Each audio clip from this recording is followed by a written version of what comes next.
በትግራይ ክልል እየታየ የሚገኘው የስልጣን ሽኩቻ አሁንም ተጠናክሮ ቀጥሏል። ጊዜያዊ አስተዳደሩን አልቀበልም በማለት የራሱን መንግስት የመለሰው ህወሓት በይፋ ስራ የጀመረ ሲሆን ለጀኔራል ታደሰ ወረደም የመጨረሻ ቀጭን ትዕዛዝ ማስተላለፋቸው ነው የተነገረው።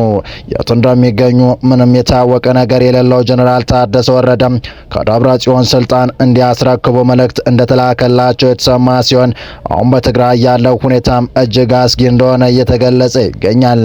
እንመለከተዋለን። በሌላ መረጃችን ደግሞ ከመንግስት ጋር ጥሩ ግንኙነት እንዳላት ሲነገርላት የነበረችው ባለሀብቷና ቲክቶከሯ በረከት ገበሬዋ በተደጋጋሚ ከተመሰረተባት ክስ በኋላ መንግስት ላይ ያደረባትን ቅሬታ በይፋ ገልጻለች። የነዳጅ እጥረትና ዋጋ መናር የኑሮ ሁኔታውን እያከበደው በሚገኝበት በዚህ ጊዜም በከፍተኛ የነዳጅ ማጭበርበር አዲስ ክስ ተመስርቶባታል። ይህና ዓለምን በድጋሚ ስጋት ውስጥ የከተው አዲስ የአሜሪካ ና ኢራን የተኩስ ልውውጥ አክለን ይዘን ተገኝተናል።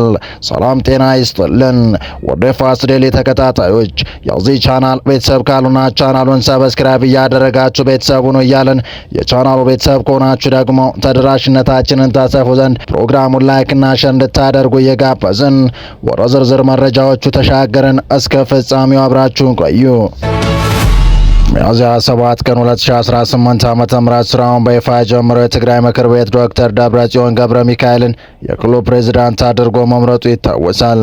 በዚህም መሰረት ፕሬዝዳንት ደብረጽዮን በክልል ደጀን ተብሎ በሚጠራው ጽህፈት ቤት ስራቸውን የጀመሩ ሲሆን አዲሱ የትግራይ መንግስት ካቢኔም ዛሬ የመጀመሪያ መደበኛ ስብሰባውን አካሂዷል። ካቢኔው በዛሬው ውሎ በትግራይ ክልል ወቅታዊ ሁኔታዎች ላይ በስፋት የመከረ ሲሆን ቀጣይ በሆኑ አንኳር ጉዳይ ላይ አቅጣጫዎችን አስቀምጧል። የትግራይ ክልል ምክር ቤት በቅርቡ ፕሬዝዳንት አድርጎ የመረጣቸው ደብረጽዮን ገብረ ሚካኤል በዛሬው ዕለት በመቀለ ከተማ በሚገኘው ፕሬዝዳንት ጽህፈት ቤት ደጀን አዳራሽ ውስጥ የመጀመሪያቸውን የካቢኔ ስብሰባ በመምራት በይፋ ስራ መጀመራቸው ተገልጿል። የክልሉ ካቢኔ ስብሰባዎችን በሚያካሂዱበት በዚያ አዳራሽ የተደረገው የካቢኔው ስብሰባ ትኩረት ያደረገው በትግራይ ክልል እየተከናወኑ ባሉ የድህረ ጦርነት የማገገም ጥረቶች ላይ ሲሆን በተለይም ቅድሚያ የሚሰጣቸው አስተዳደራዊ ጉዳዮች፣ ተቋማትን መልሶ መገንባትና የማህበራዊ አገልግሎት አቅርቦት ላይ ውይይት ማደረጉን አስተዳደሩ አስታውቋል። ይህ ክስተት የተከናወነው የትግራይ ክልል ከጦርነት በፊት የነበረው ምክር ቤት በድጋሚ ካቋቋመ በጥቂት ቀናት ውስጥ ነው። ይሁን እንጂ የአዲስ የፖለቲካ ምዕራፍ በክልሉ ከፍተኛ አመራሮች መካከል ያለውን ግንኙነት በተመለከተ ጥያቄዎችን እያስነሳ ይገኛል። በተለይም ክልሉን በጊዜያዊ አስተዳደር ሲመሩ የነበሩት ጀኔራል ታደሰ ወረደ በአሁኑ ሰዓት የት እንደሚገኙና በምን ሁኔታ ላይ እንዳሉ የታወቀ ነገር የለም። የጊዜያዊ አስተዳደሩ መፍረስ በምክር ቤቱ ከታወጀ በኋላ በአዲሱ ተመራጭ አመራርና በነባሩ የጊዜያዊ አስተዳደር መካከል ስላለው ይፋዊ የስልጣን ርክክብ እስካሁን የተሰጠ ግልጽ መረጃ አለመኖሩም በትግራይ ፖለቲካ ውስጥ ሌላኛው መነጋገሪያ አጀንዳ ሆኗል። ህወሓት ከመረጠው አዲሱ ፕሬዝዳንት ጋር ስራ መጀመሩን ይፋ ባደርግም በጌታቸው ስንብት ጀምሮ ከህወሓትና ጊዜያዊ አስተዳደሩ ጋር ጥሩ ግንኙነት እንደሌለ የሚታመነው ደቡብ ትግራይ በራሱ ሹመት ተቀባይነት የለውም በአስተዳዳሪ ሀፍቱ ኪሮስ በኩል ገልጿል። በዶክተር ደብረጽዮንና አጋሮቻቸው የተከናወኑ ሹመት የደቡብ ትግራይ ህዝብን ያላሳተፈና የጩበራ ሹመት ነው ሲሉም አቶ ሀፍቱ ኪሮስ በጽኑ ተቃወሙ። አቶ ሀፍቱ ሳይመክሩ የመከሩት ሳይሰበሰቡ የተሾሙት በማለት የገለጸ ሲሆን ህዝብ ያልመከረበትና በጥቂቶች ፍላጎት ብቻ የተደረገ ሹመት ዋጋ እንደሌለው ገልጸዋል። እኛ የሰላም ፈላጊዎች ነን፣ ዳግም ህዝቡን ወደ እሳት አንማገድም በማለትም ለስልጣን መወጣጫ ሲባል የሚደረግን ማንኛውንም የጦርነት ቅስቀሳ ኮንነዋል። ከሩቅ ላለ ሰው ጦርነት ጨዋታ ነው በሚል በየሚዲያው በርቱ ግፉ እያሉ የሚሰብኩ አካላትን የነቀፉ አቶ ሀፍቱም አሁን ለደረሰው ጥፋት ህዝብን ይቅርታ መጠየቂያ እንጂ ለዳግም ጦርነት የሚጠራበት ጊዜ እንዳልሆነ አሳስበዋል። የደቡብ ትግራይ ህዝብ ያልተሳተፈበትና በጥቂቶች ፍላጎት የተጫነ ሹመት ተቀባይነት እንደማይኖረው አቶ ሀፍቱ በድጋሚ አስታውቀዋል። በቀጣይ መረጃ በነዳጅ ማጭበርበር ወንጀል ክስ የቀረበባት ታዋቂዋ ቲክቶከር በረከት ወርቁ በረከት ገበሬዋ በመንግስት የቀረበባትን ክስ ከግፍም ግፍ ስትል በጽኑ ተቃወመች። በረከት በማህበራዊ ገጿ ባሰፈረችው ሰፊ ምላሽ አገሪቱን 8 ሚሊዮን ብር አሳጥተሻል ተብላ መከሰሷን ገልጻ ድርጊቱን ግን በሷ ስም ሌሎች የፈጸሙት መሆኑን ተናግራለች። በረከት በምላሹ ላይ እንደጠቀሰችው እሷ በቁጥጥር ስር በነበረችበት ወቅት ሌሎች ግለሰቦች በሷ ስም ነዳጅ መሸጣቸውን ገልጻለች። እርሻ የተፈቀደ 466 ሺህ ሊትር ናፍጣ በሀገሪቱ ላይ የናፍጣ እጥረት አስከተለ ማለቱ ይከብዳል ያለችው በረከት ራሳቸው አስረውኝ በስሜ ለሸጡት ነዳጅ እኔን ተጠያቂ ማድረግ ፍጹም ግፍ ነው ስትል ከሳሾቿን ወንጅላለች።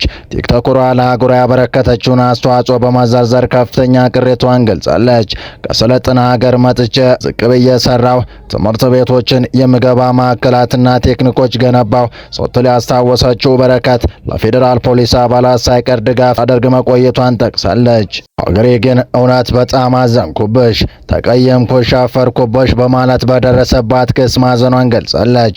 ከመንግስት ጋር የነበራት ግንኙነት የተሻለች ኢትዮጵያን ለማየት ካላት ተስፋ የመነጨ እንጂ ለጥቅም እንዳልነበር የጠቀሰችው በረከት ብልጽግና ከኔ ወሰደ እንጂ እኔ ከብልጽግናም ሆነ ከመንግስት ምንም የወሰድኩት የለም፣ አንድ ስንዝር መሬት እንኳ አልወሰድኩም ስትል ተከራክራለች። እኔ ላቤን ሳይሆን ደሜን ነበር የሰጠው ስትል ለሀገር ያዋለችውን ውለታ ያወሳችው በረከት ገበሬዋ እኔን አስሮኝ በስሜ ለሸጡት ነዳጅ እኔን ተጠያቂ ማድረግ ከግፍም ግፍ ነው ስትል የመንግስት ሰዎችን የወቀሰች ሲሆን 3 ትምህርት ቤት ገንብቼ አቅመ ደካማ ህጻናትን አስተማርኩ፣ ምገባ ማዕከል 55 ሚሊዮን ብር ገንብቼ አረጋውያንን ጦርኩ፣ የፌዴራል ፖሊስ በስራ ላይ ያሉ የተጎዱ አባሎቻቸውን በአቅሜ ደገፍኩ፣ ሀገሬ ስትፈልገኝ አጠገቧ ነበርኩ፣ የቦረና ድርቅ ላይ ነበርኩ፣ ፋ መሬት መንሸራተት ባጋጠመ ጊዜ ተሳትፍ ያለው እናቶችና ህጻናት በነጻ የሚታከሙበት ክሊኒክም ገንብቼ ለምስኪኑ ወገኖች አበርክቻለሁ። ምስኪኑ ማህበረሰብ በኖረው ውድነት እንዳይንገላታ የምችለውን አደረግኩ። የውሸት ነው ወይ ሀገሬ ካለች በኋላ ለምን በውሸት ከሰሳችሁኝ ስትል ወንጀላው ሴራ መሆኑን ይታወቅልኝ ብላለች። ከመንግስት ጎን የቆምኩት የተሻለች ኢትዮጵያ ያለው በሚል ተስፋ እንጂ ስላገኘው ወይም ስለተጠቀምኩ አይደለም ያለችው በረከት ብልጽግና ከኔ ወሰደ እንጂ እኔ ከብልጽግና ሆነ ከመንግስት ምንም ወስጄ ተጠቅሜ የማላውቅም ስትል ምሬቷን በማህበራዊ ሚዲያ በኩል ገልጻለች። ከጉለት የሰጠውሽ እንጂ አንድ ብር አልነጠቁሽም ያለችው ቲክቶከሯ በረከት ያለ ስሜ ስም ከምትሰጡኝ ካልፈለጋችሁ ምን አለበት ከነ ሙሉ ክብሬ ወደ መጣሁበት ብትመልሱ ስትል የተሰማትን የውስጥ ሐዘኔቷን ገልጻለች። ሴትነት ክብሯ ላይ ጥቃት እንደተፈጸመባትና በልፋት ያፈራችው ገንዘቧ ያለ አግባብ እንደተቀማባት የገለጸችው በረከት ፍርድ ቤት 14 ጊዜ መቅረቧና ዳኞች 7 ጊዜ እንዲፈቱ ቢወስኑም እንዳልተፈታ ይገልጻለች። ካልፈለግሽኝ ከነ ሙሉ ክብሬ ወደ መጣሁበት ብትሸኝኝ ይሻል ነበር ስትል ለሀገሪቱ ያላትን ምሬት በከባድ ቃላት ደምድማለች። በቀጣይ መረጃ አሜሪካና ኢራን ሐሙስ ምሽት አንዳቸው በሌላኛቸው ላይ ጥቃት ከፈጸሙ በኋላ ፕሬዝዳንት ዶናልድ ትራምፕ በሁለቱ ሀገራት መካከል የተደረሰው ተኩስ አቁም አሁንም ተግባራዊ የተደረገ መሆኑን ተናግረዋል። በትናንቱ የተኩስ ልውውጥ ማን ቀድሞ ጥቃት እንደፈጸመ ግልጽ አይደለም። የኢራን ከፍተኛ ወታደር አዛዥ አሜሪካ ወደ ሆርሙዝ ወሽመጥ እየተጠጉ የነበሩ የኢራን ነዳጅ ጫኝና ሌላ መርከብን ኢላማ አደረገች እንዲሁም በተለያዩ የባህር ዳርቻ አካባቢዎች ላይ የአየር ጥቃት መፈጸሟን ተናግረዋል። አሜሪካ በበኩሏ ወሽመጥ ላይ በሰፈረው ሚሳይል ተሸካሚ አውዳሚ መርከቧ ላይ ለፈጸመችባት ጥቃት የራሷን መከላከል ጥቃቶችን በማድረስ ምላሽ መስጠቷን አስታውቃለች። ሁለቱ ሀገራት ወታደራዊ እርምጃ መውሰዳቸው የተሰማው የኢራን የውጭ ጉዳይ ሚኒስትር አሜሪካ ያቀረበችው የድርድር ዕቅድ እየተገመገመ መሆኑን በተናገረ ማግስት ነው። የኢራን መንግስት መገናኛ ብዙሃን በቅድሚያ ባወጣው ዘገባ በሆርሙዝ ወሽመጥ ፍንዳታ መሰማቱን አስታውቆ ነበር። ሁኔታውንም ከጠላት ጋር የተደረገ የተኩስ ልውውጥ ሲል ገልጾታል። ሌላ የሀገር ውስጥ መገናኛ ብዙሃን ደግሞ ቴህራን ውስጥ ፍንዳታ መሰማቱን ዘግቧል። ከቆይታ በኋላ መግለጫ ያወጡት የኢራን ከፍተኛ ወታደራዊ አዛዥ በበኩላቸው አሜሪካ በፈጸመቻቸው የአየር ጥቃቶች ባንዳር ካሚር፣ ሲሪክና ቃሽም ደሴት መመታታቸውን አስታውቀዋል። ኢራን ወዲያውኑ የአሜሪካ የጦር መርከብን በመምታት ምላሽ እንደሰጠችና በዚያም ከፍተኛ ጉዳት ማድረሷን ገልጸዋል። አሜሪካ የተኩስ አቁም ጥሰት ፈጽማለች ሲሉም ከሰዋል። አሜሪካ ማዕከላዊ ሴንቲኮም የኢራን ጥቃቶች ትንኮሳ ሳይኖር የተፈጸሙ በማለት ገልጿቸዋል። የኢራን ኃይሎች በወሽመጡ እያለፈ በነበረው የአሜሪካ አውዳሚ የጦር መርከብ ላይ በርካታ ሚሳይሎች፣ ድሮኖችና አነስተኛ ጀልባዎችን ማሰማራታቸውን አስታውቋል። የጥቃቱ ስጋቶች ማስወገዱን የገለጸው ማዕከላዊ ዙም አሜሪካ ላይ ለተፈጸመው ጥቃት ተጠያቂ የሆኑ እንደ ሚሳይልና የድሮን ማስወንጨፊያ ቦታዎችን የዝና የቁጥጥር ማዕከላት እንዲሁም የመረጃ ክትትልና የስለላ ይዞታ ቦታዎች ያሉ የኢራን ወታደራዊ ተቋማት መምታቱን ገልጿል። ማዕከላዊ ዕዝ ውጥረቱ እንዲባባስ አይፈልግም፣ ነገር ግን የአሜሪካ ኃይሎችን ለመጠበቅ በተጠንቀቅና በዝግጁነት ላይ ይገኛል ሲል በመግለጫው ጠቅሷል። ትሩዝ ሶሻል በተሰኘው የማህበራዊ ሚዲያ ገጻቸው ላይ የጻፈው ፕሬዚዳንት ትራምፕ አሜሪካ በርካታ የኢራን አነስተኛ ጀልባዎችን ማውደሟን ገልጸዋል። ቢራቢሮ ወደ መቃብሯ እንድትወርድ ሁሉም በጣም በሚያምር ሁኔታ ወደ ውቅያኖሱ ሰምጠዋል ብሏል። በኢራን አጥቂዋ ላይ ትልቅ ጉዳት እንደደረሰም ተናግረዋል። ፕሬዚዳንቱ በጽሁፋቸው የሰላም ስምምነቱን በተመለከተ በድጋሚ ማስጠንቀቂያ ሰጥተዋል።